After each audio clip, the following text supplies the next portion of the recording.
I don't do this every day, but it's downtime. I'm just taking a bath. Yeah. And then I got my jammies and I read a book in bed, and it was so luscious. It's like, yeah, good. I needed to. So paying attention to what your body's telling you. Don't stay in your head and forget that this is a whole spaceship here. Very excited to have season 3 starting. This is wonderful. My first recording with a guest and the video component. So, if you're a regular listener, this is a new part for you. And if you are not a regular listener, welcome to our podcast. This is Enduring Grief, Healing Practices, and True Stories of Living After Loss. And I am not normally nervous, but like I was just sharing with Mary, I'm nervous because of this little camera piece here. I'm not used to that part. I'm used to being able to do this in my, pajamas and with like my hair in a mess. And that sounds comfy. I got used to that. I'm so excited to have our guest here today. Mary, tell us about yourself. And I've been wanting to say your last name as Marquis. In Paris, it would be Marquis. Okay. But here it's Marquiss. Okay, Marquiss. Mary Marquiss. Welcome. Thanks. Thank you. Oh my gosh, how did we end up in each other's paths? Heidi Berkman. Yes, who organized the Lines in Time, her company now, where she puts together really unique gatherings for people, and she connected us. Yes, she did. And why are you involved with Heidi? Well, I donated a painting for her wonderful project called the Bloom Project, where she had volunteers gather flowers that would otherwise be thrown away, tossed, and redesign them into arrangements to take to hospice, people in hospice. I loved that project. I know, because some of those people had never received. I remember I was flowers. A social worker for hospice at that time, and I remember bringing flowers to people and them saying, I've never in my life had flowers. It's amazing. It is amazing. And what a great concept, because they would otherwise have been tossed. So I was part of the fundraising effort. So I donated floral paintings, because that was my main focus for the first 10 years of my painting career. So that's how I met her. But now she's part of a really big thing for you, a really big part of your life right now, which is your new book. Yes. Tell us what this book is called and all the things that, a quick snippet might share with our audience about your book. So the title of the book is called Behind the Painting, an Artist's Memoir. And it combines both my art and my writing over a 30-year period. And so there are 10 paintings over 30 years and a unique personal story behind each one, both the light side of life, like wild adventures in Paris, and finding the love of my life late in life, in my 60s, to having to navigate family suicide. My older sister jumped off the Ross Island Bridge in Portland in 2013. Very sad, very hard. Navigating loss, miscarriages, my stroke that I had, and 5 days later, cancer was discovered. So it was a lot to navigate. So the book covers the painting that tied to that part of my life and the story.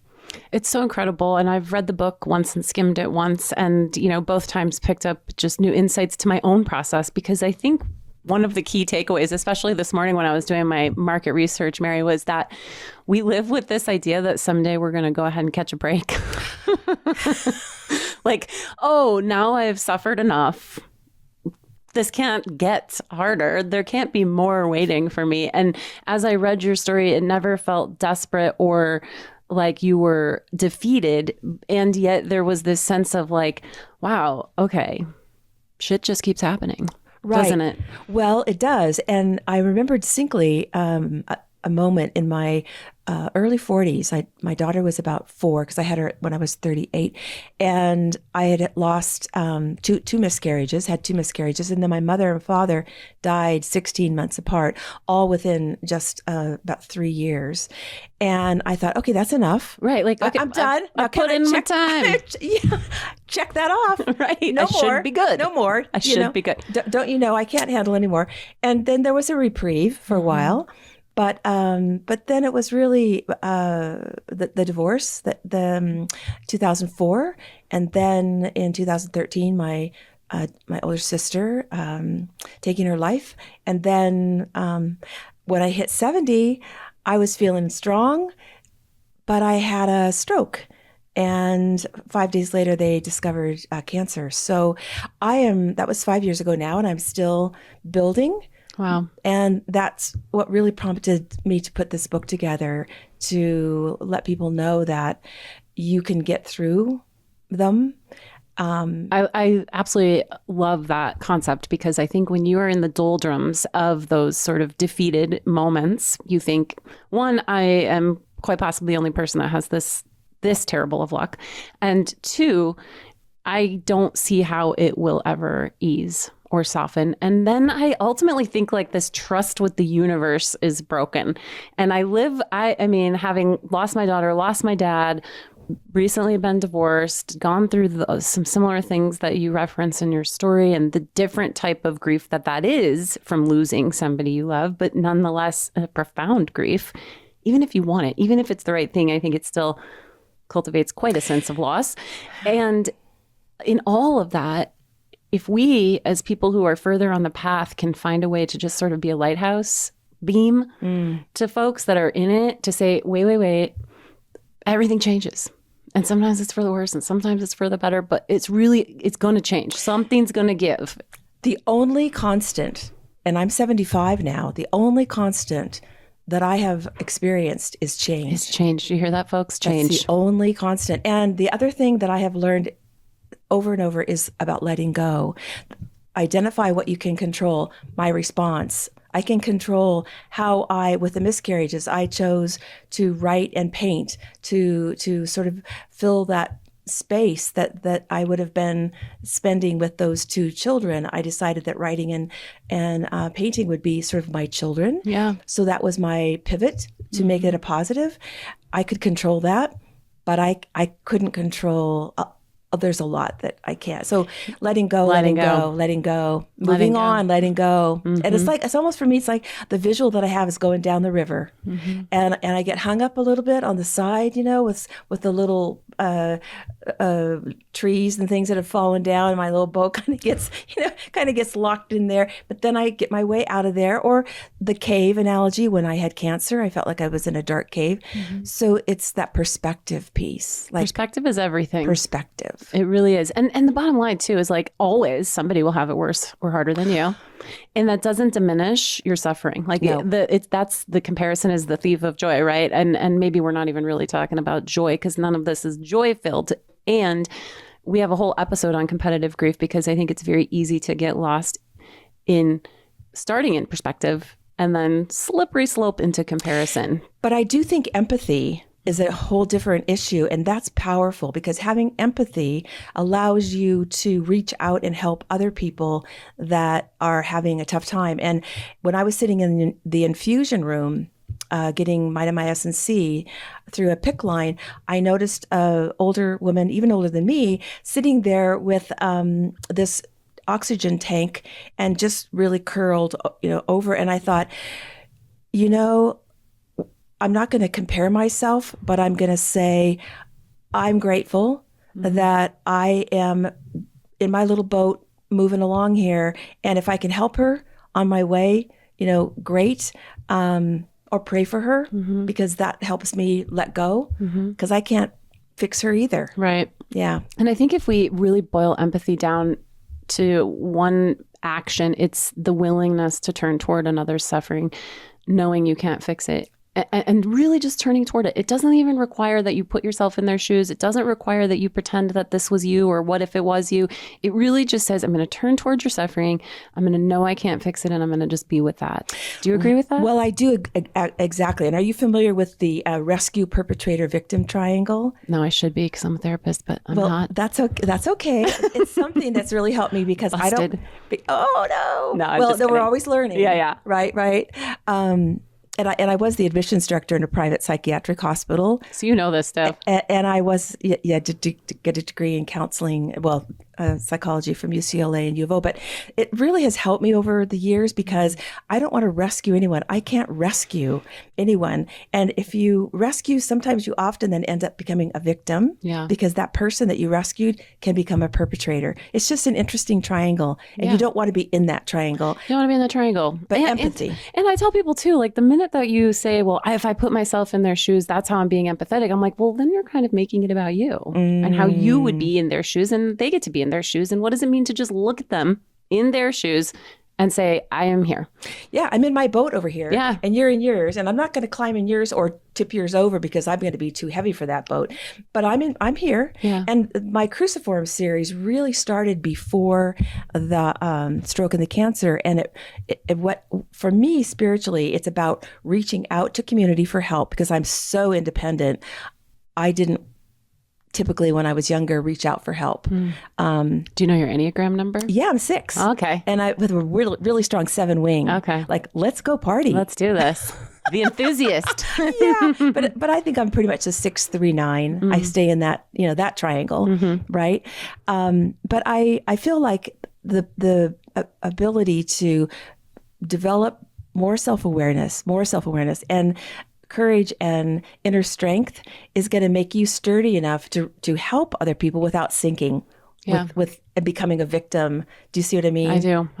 And that reminds me of one of the things that was also a takeaway for me from the book was that with each chapter, there was this deep sense of almost watching you die to who you once were and rebirth or be reborn into this new or redefine what life means to you now. I mean, you basically had no choice, but I do think you do have a choice because if we talk about the victims, and I'm not using this as a criticism of people that sort of get stuck in the loop of the tragedy, but it is an opportunity. And in one part you talk about it's another fucking opportunity. And I just can't help but wonder if that woman was Marlis. She's often a co-host with me, and that is her thing to say is a fog up one side and down the other. Right. It's like I thought I'd learned enough, but that touches on, okay, what are you going to do with this that came your way? What you have the power, you have the choice. I can't control what comes at me. Right. I mean, cancer is not in my family. Nobody has cancer. Why that? Right. And then anal cancer, how embarrassing. Why that? Right. But people would say, oh, do you have breast cancer? I go, no pink ribbons for this one. Right. But I can choose what to learn from it, and what can I garner from that experience to gain more courage, more self-awareness, more lean into the mystery and the synchronicity, letting go in some ways. And I always talk about how the grief experience and whatever form that is for you, divorce, death, your own personal illness or loss, but essentially we get the choice to say I'm going to live in the actual reality, which includes the wounds, the loss, in the most meaningful way. And I'm just going to give everybody permission that the meaningful way part is up to you. You decide how deep and wide you are on that spectrum, because the meaningful way can be that you put your feet on the ground. The meaningful way can be that you moved through another day amidst the pain. Or it means that you write a book giving people permission, one, to know they're not alone, which is so profound in your book. I mean, really, I could just see touching so many lives to say, oh, I can relate to a miscarriage. I can relate to suicide. I can relate to the loss of my parents, a divorce, a betrayal, finding the love of my life, losing a friend that magically appeared. I mean, all of these things, I think somebody's got to be able to pluck one of those things and say, oh my gosh, I'm not alone. This isn't just me. And not to be afraid because... Wait, what? I'm scared. I don't know what she's talking about. No. Not to be afraid to experience and reach out for help and go through it instead of trying to go over it or around it or under it. Yeah. Going through it is going to give you back things you don't know. Right. Like I wouldn't have written this book if I hadn't gone through what I went through. It's just I trusted that it was supposed to happen now. Yeah. And listening, I started listening a lot closer to my body through cancer. Mm-hmm. And you touched on the grounding yourself in nature, because I wanted to encourage people to in this often wobbly world which is so polarized and changing all the time. I think it's really important to be grounded. And I ground myself with my art because it takes me away, and it's a dopamine inducer, to lose time when I paint. The left brain just is more critical, but the right brain doesn't care about time. And so you can just start painting and just go away. And then you have something that is a part of you in front of you. It's like that circular language. That's so interesting. I mean, I am no artist. Like I'm not, there could be stress involved with me sitting down and painting at times because I get judgmental on myself. But the bottom line is there was a day, Mary, that in my darkest days of grief, which I often capitalize both D's because they felt so dark. I remember sitting down and just feeling so compelled to paint. And like, this was the actual only expression I could come up with to suit the moment, because there were no words. Right. There was nothing. I wasn't hungry. I wasn't this. I wasn't that. What am I supposed to do with all of this? Right. And it was such a caveat to release. It was just like, I think my whole thing was almost entirely black. Whatever. Great. Like I just remember it was with those oil pastels and just smearing it and just being like, this is the darkness. No, it's still not. And you can dark enough. You can scratch back into that too with different tools and things. That touches on the beauty of watercolor, which is my primary medium, in that you can wet a shape on a piece of paper and you can drop paint in and you can just let it swim and flow and let go.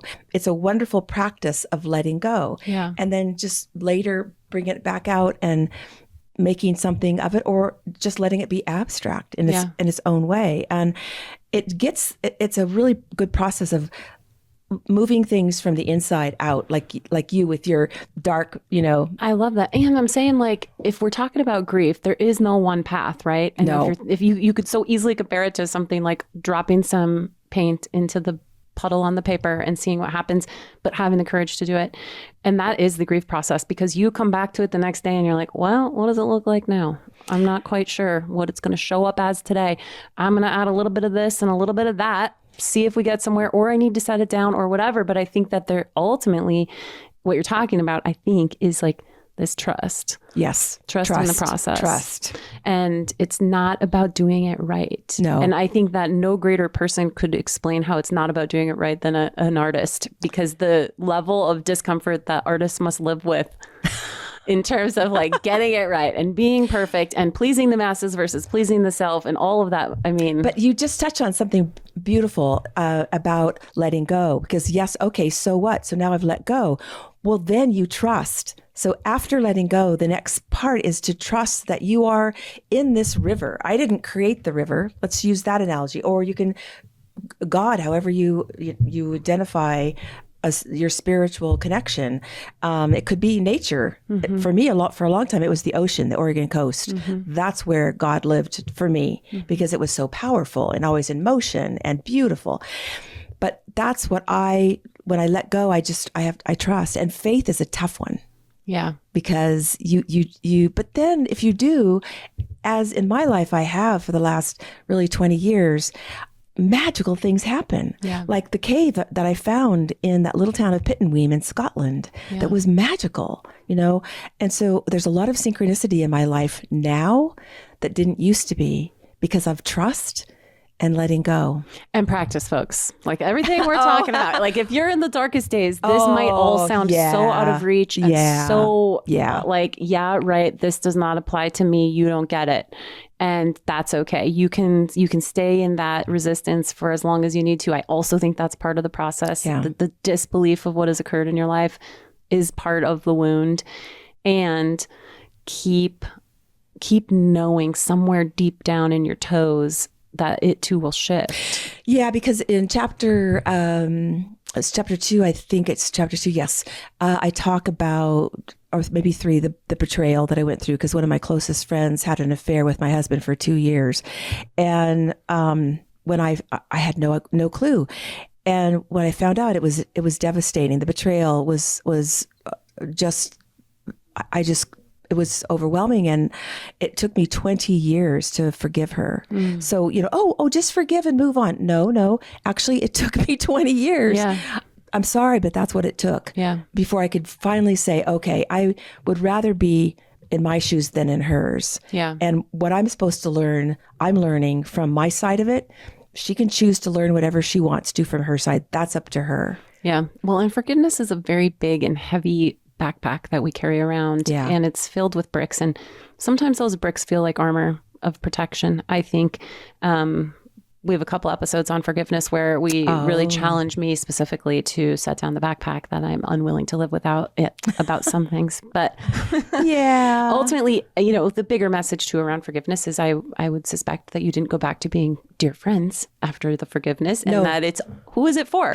It's for you, right? It has nothing to do with the other person, and that ultimate of trust in the process. Like, none of this goes by quickly.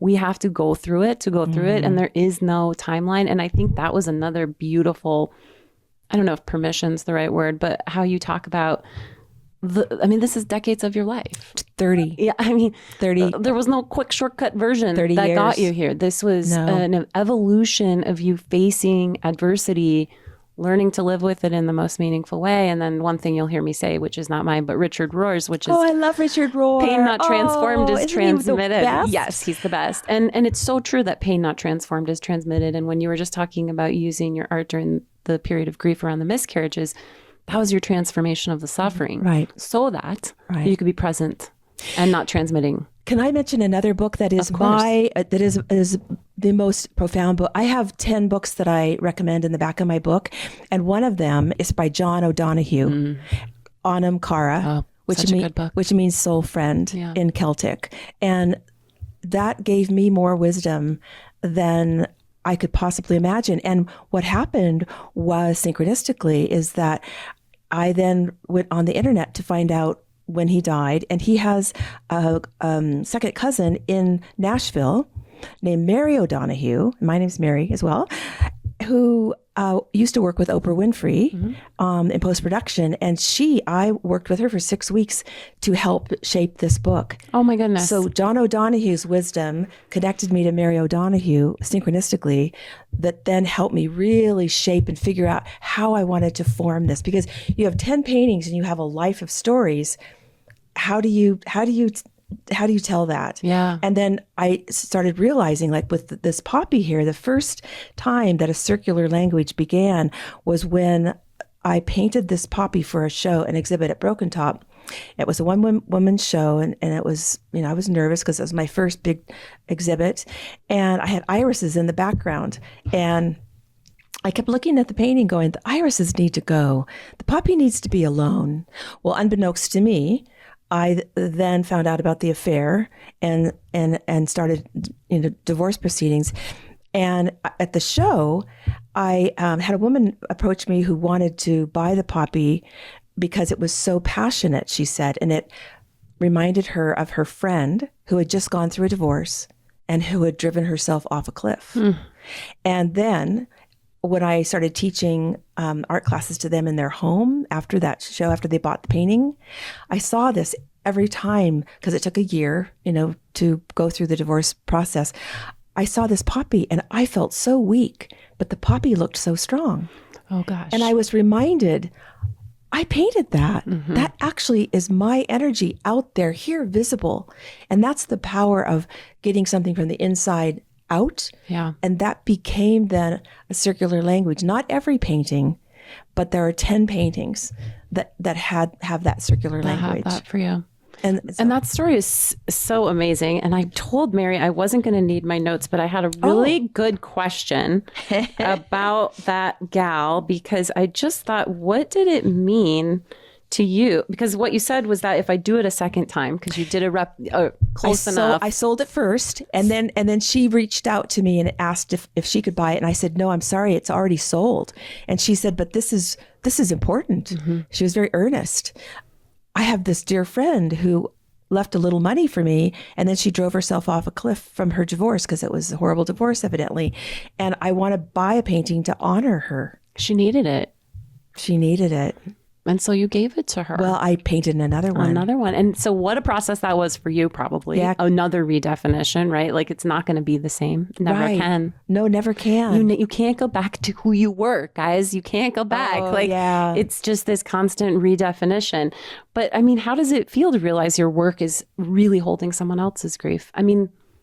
it will more once your book is released, because all of this will do the same, but in a different way, as something so specific to a exact person that somebody desperately needs you to do. I think what you're touching on is the essence of the artist and what they're trying to say in their work. And I had a beautiful compliment from a woman named Sandra Miller, who used to own a Sunbird Gallery down on Wall Street long ago. And she's a dear friend. And what she told me, and this was just yesterday, she said, Mary, you're an artist to the core. You're really connecting with beauty, and your life it makes me emotional, because she saw me. Yeah. She said, I focus on beauty. I'm not trying to send out any ugly messages or anything. There's enough darkness in the world already. Yeah. I want to bring beauty. I want to encourage people to connect with beauty, because there's a lot of it out there. Mm-hmm. And I want beauty to be in my art. And that's my message. And so for her to really, see that. And she was also my voice coach, because she was spent a lot of her early life in Australia and was an actress in Australia. And so she helped me, because I had to learn how to be a voice actor. Because there's an audiobook too. There's an audiobook. And when is the release date? Okay, so May 7th. Okay, May 7th. You guys can look for it. And I urge you to either listen to it or read it. Either way, you'll see the pictures. But I think that the transformation of going from one painting to another and your deep desire to put beauty into the world is so you, right? That's kind of what she was saying. It's so you, but that's not me. So what do we say to somebody like me who's like, I'm not gonna, I mean, I think I'm saying it's not me in terms of if I was an audience listener, and I for me, this is probably my painting, me trying to put out something different in the world than only the darkness, especially around grief. But I think that people get stuck in this loop of, I don't know, but what you said, what that Sandra said to you was that you are this to the core. This is you to the core. What did she say? She said, yeah, that beauty is something that I have in my core. And so do we ask each other, do we ask ourselves, what is it that's at my core? Well, I think it's a lifelong process of learning about what resonates with you. What are you drawn to? Pay attention to that. Julia Cameron talks about going on an artist date and really exploring the things that resonate with you, and then integrating those things. And whether it's gardening or cooking or traveling or dinner with a friend or a dog. Or I'm not a dog person, but everyone else is in band. Mm-hmm. Whatever it is, that you really, that feeds your soul. And I'm not saying that all my paintings are beautiful, because beauty also is expressing anger. Mm-hmm. Beauty is being real.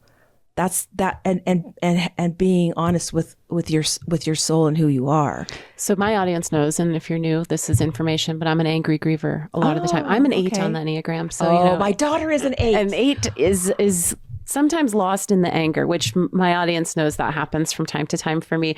But you too have had the anger in the grief process? Well, my daughter is an 8. And so she is challenging. She's a challenger, mm-hmm. the 8. Yeah. And she has big energy. And I'm a little more delicate. Mm-hmm. And so I think what has happened to me historically is when I feel that anger come up, what I do is it turns to depression and sadness. That's what that energy does. It goes, oh, nope, can't come out. So for me, expressing anger is challenging. For my daughter, it's very easy. And even though it's challenging, do you find value in it? Oh, absolutely. Yeah. I think we're so scared of being angry. Empowering. It's empowering. So scared of being angry. I mean, I'm not, obviously, but a lot of the world seems to be very scared of being angry because we're not supposed to. As women, especially, no doubt. And just this idea of, well, if you were grateful enough, if you could just look at the brighter side, and I just want to say that never one time in your book did I ever feel like you had lost sight of your gratitude, despite the challenges, adversities, and tragedies you were facing. And I just want to let people know that is the work, is to have both. Like, you don't have to pick a lane. You can be really angry that this terrible thing has happened to you and be grateful for all that you still have. Those coexist, and that doesn't feel natural at times in the process. Right.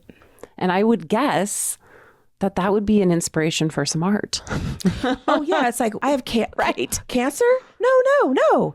What's that bulbous tissue doing next to my pink tissue? You know, Yeah. when I came out of the colonoscopy and the woman came next to my gurney and said, here, and put the pictures right in front of my face. And I just come out of anesthesia. And I was like, Yeah, what are you doing? You know, so I can get mad and I have anger.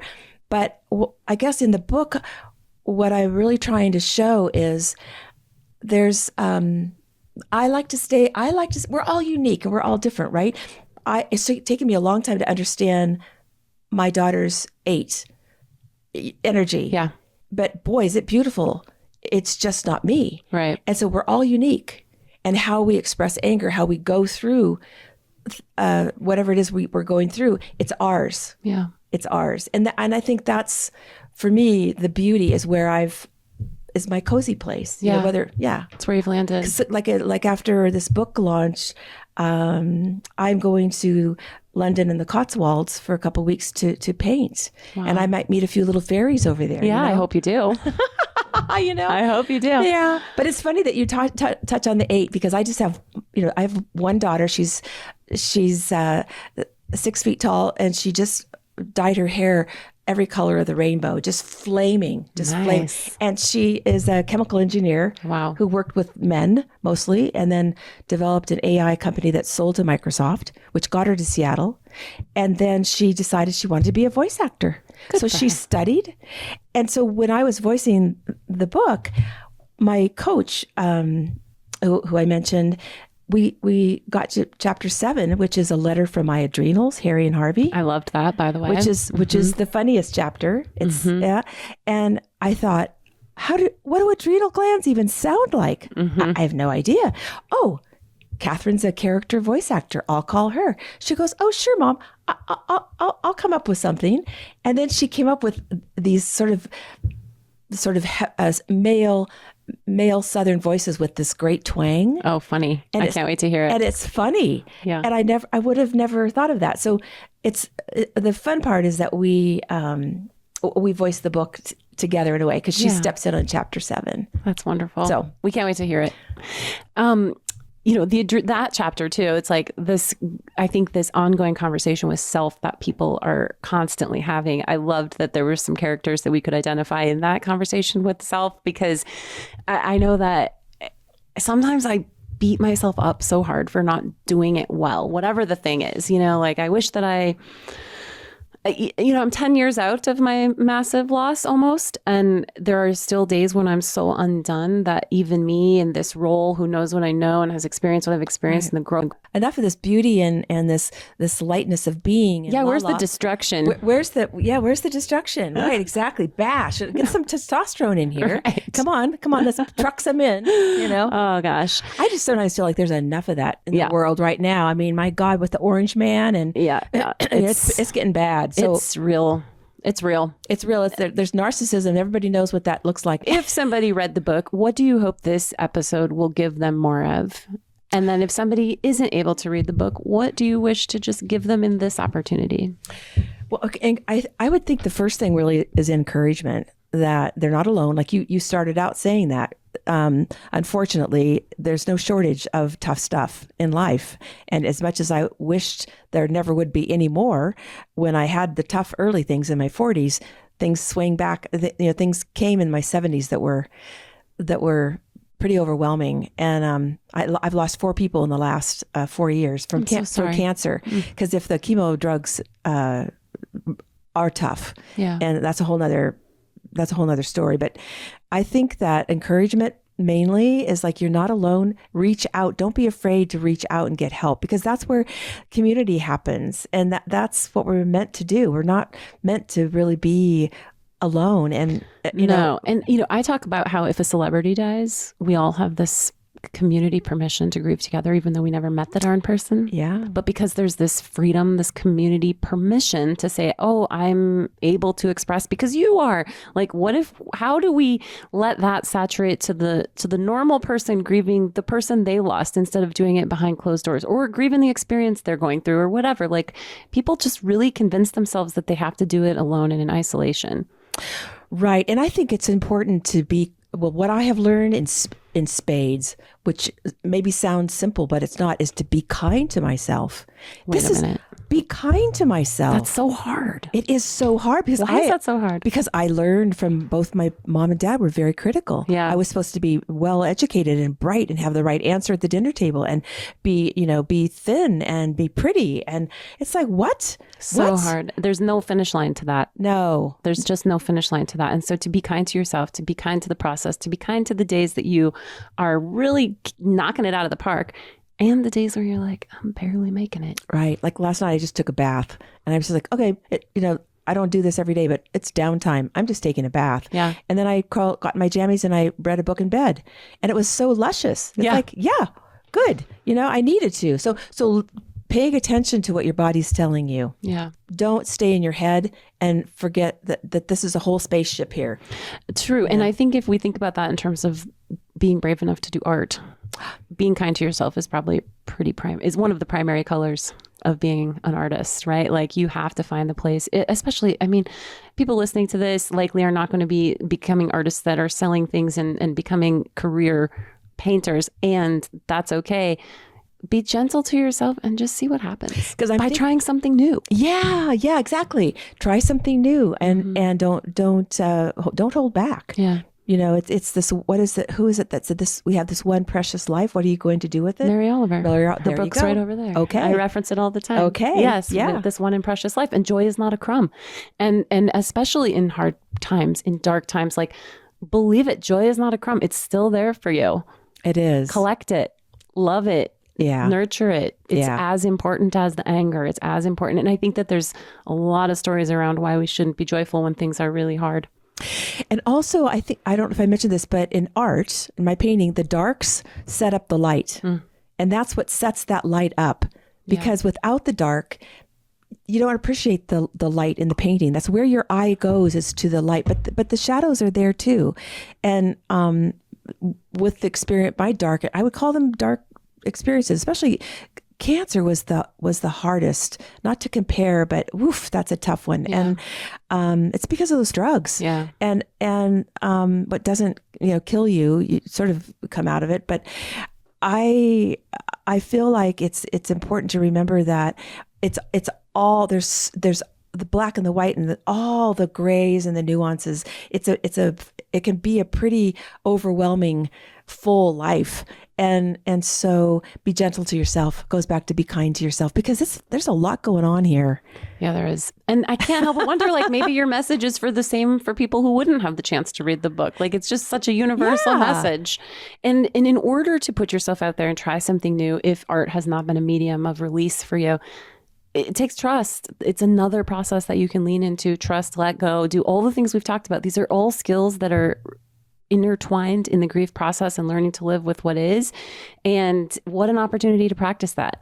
There's an old Celtic saying that says, die before you die. So when you die, you will not die. That's what we're talking about here, because all of this is practice of letting go. All of this is practice of pivot, change tolerance, moving to the next thing, trusting that something will shift. Because the bottom line is, guys, on the greatest days of all, they're not going to stay that great. And on the worst days of all, they're also not going to stay that terrible. And there was so long that I resisted that this too shall pass. Oh, yes. This too shall pass. Like, how dare you? I know. How dismissive, you jerk, because I automatically jump to anger about it. But the truth is, this too shall pass. Like, the darkest times will, sadly and horrifically at times, you realize that time still marches on. Because as we said, the one thing that we know is constant is change. That's true. Things keep moving. Even if and good, because if they didn't, we'd still have Hitler. This is true. Well, yeah. I mean, maybe we have a return, but no. There we go again. If things didn't change, we'd be in a whole different sort of trouble. We really would. Yeah. And we want change, and we just have to get a little bit better at tolerating it.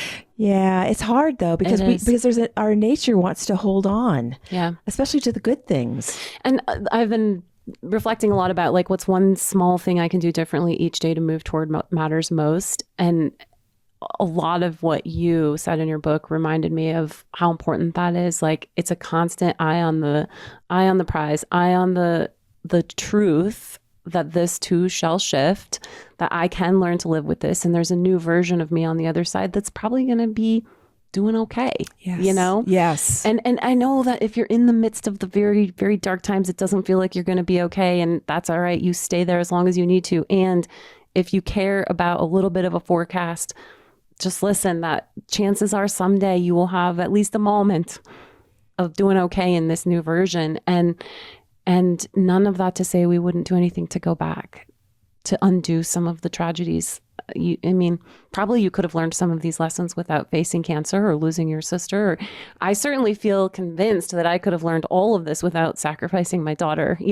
Not that I sacrificed her, but you know what I mean? Like that loss, I can't in my mental state tie it only, like I wouldn't be here if only, because I would undo all of this to have her back, right? And so however you get there, you're there. And whatever parts you would undo no matter what, you can't. So now what? And Mary's book is about developing a relationship with what is through her medium of beautiful art. And how do people find you? We want to know how to find you and follow you and catch up with all the things that are coming. Okay. So on my website with it, which is my name, Mary Marquiss, all the events that I'm going to be doing over the next 3 months are posted there. So I start out with an event at Roundabout Books on April 23rd, 6:30, and I'm in conversation with Heidi Berkman in all these events, all these book signing events. And then I'll go to Portland for 3 events, and that's also on. But if someone wants to just order the book, the simplest way probably is on Amazon. Okay. You can order the ebook, the book, and the audiobook, and it's available for pre-order actually as of today. Oh, wow. All 3.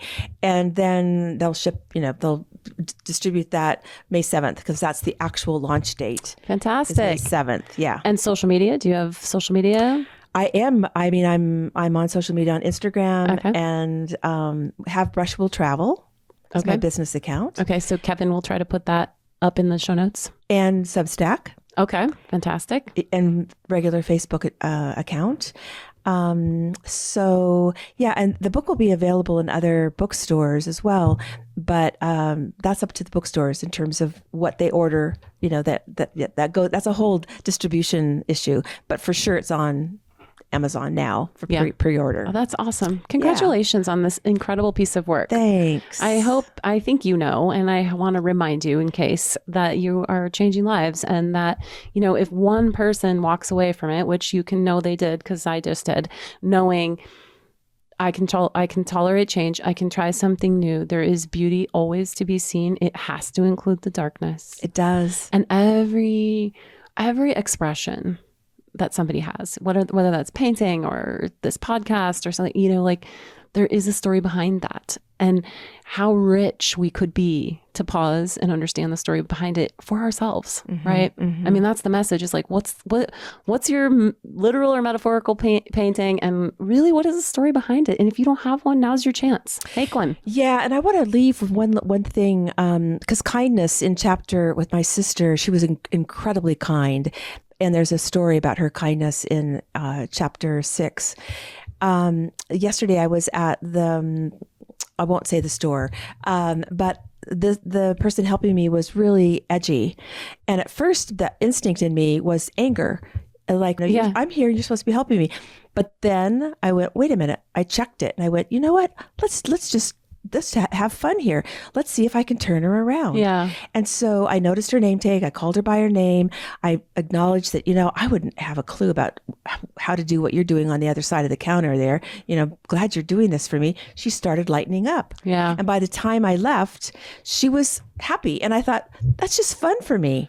Kindness. I agree. And when I used to wait tables, my favorite tables, honestly, were the ones that were so cranky and crabby. And my goal was to get them to be, eaten out of my hand by the end. And it was such an accomplishment. Yes. But I'm also a control freak, so that helps with that part. But ultimately, it's like pausing to see that potentially the story behind her painting yesterday was one that just needed to be seen.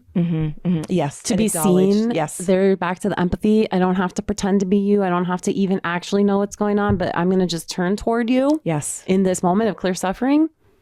That's what I'm going to do. Yes. Such courage. Yes. You have a lot to teach this world. Energy shift. Well, I've been around a few years. So Thank you for imparting all the wisdom you did with us today. you're so welcome. I really appreciate you inviting me on. It was really fun. Oh, good. I hope maybe we can have you back. Okay. Season 4, baby. Okay. All right, guys. Bye. Bye.